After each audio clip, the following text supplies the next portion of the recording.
आखिर रामायण के बाद शूर्पणखा कहाँ गई? क्या मक्का मदीना को शूर्पणखा ने ही बसाया था? और क्या शूर्पणखा ही सभी मुस्लिमों की वंशज है? नमस्कार दोस्तों, स्वागत है आपका हमारे YouTube चैनल में। दोस्तों, रामायण तो आप सभी ने देखी और सुनी होगी, लेकिन एक सवाल है जो शायद आप भी सोचते होंगे कि रावण के वध के बाद उसकी बहन शूर्पणखा आखिर कहाँ गई? तो अगर आप लोग भी जानना चाहते हैं तो आज की इस वीडियो को अंत तक जरूर देखें। तो दोस्तों, ये तो सभी जानते हैं कि रामायण में सभी राक्षसों का वध हुआ था और विभीषण को लंका सौंप दी गई थी, लेकिन शूर्पणखा का तो ना वध हुआ और ना ही उसके बाद उसका रामायण में कोई जिक्र है।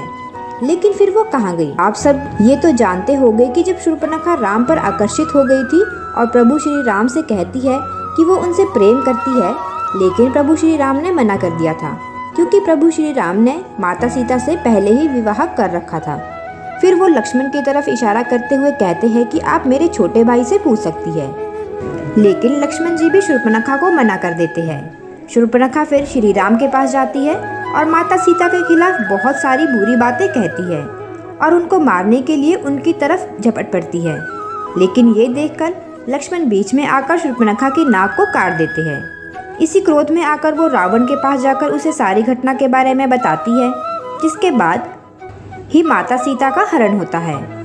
लेकिन रामायण में उसके बाद एक भी बार शूर्पणखा का जिक्र नहीं किया गया। तो आखिर शूर्पणखा उसके बाद कहाँ गई? दोस्तों, कहा जाता है कि नाक कटने के बाद शूर्पणखा सभी से अपना चेहरा छुपाने लगी थी। उसके सारे भाई धीरे धीरे भगवान श्री राम के हाथों से मारे जा रहे थे। ऐसे में फिर शूर्पणखा अपना बचाव करते हुए शुक्राचार्य के पास गई और जंगल में उनके आश्रम में रहने लगी।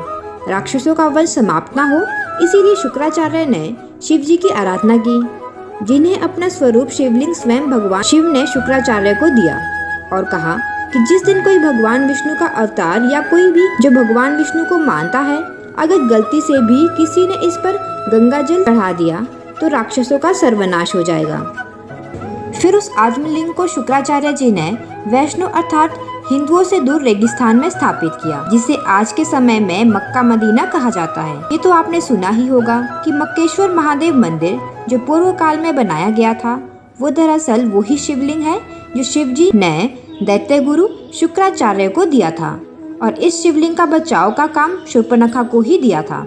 उस समय शूर्पणखा हमेशा अपने चेहरे को ढक कर रखती थी।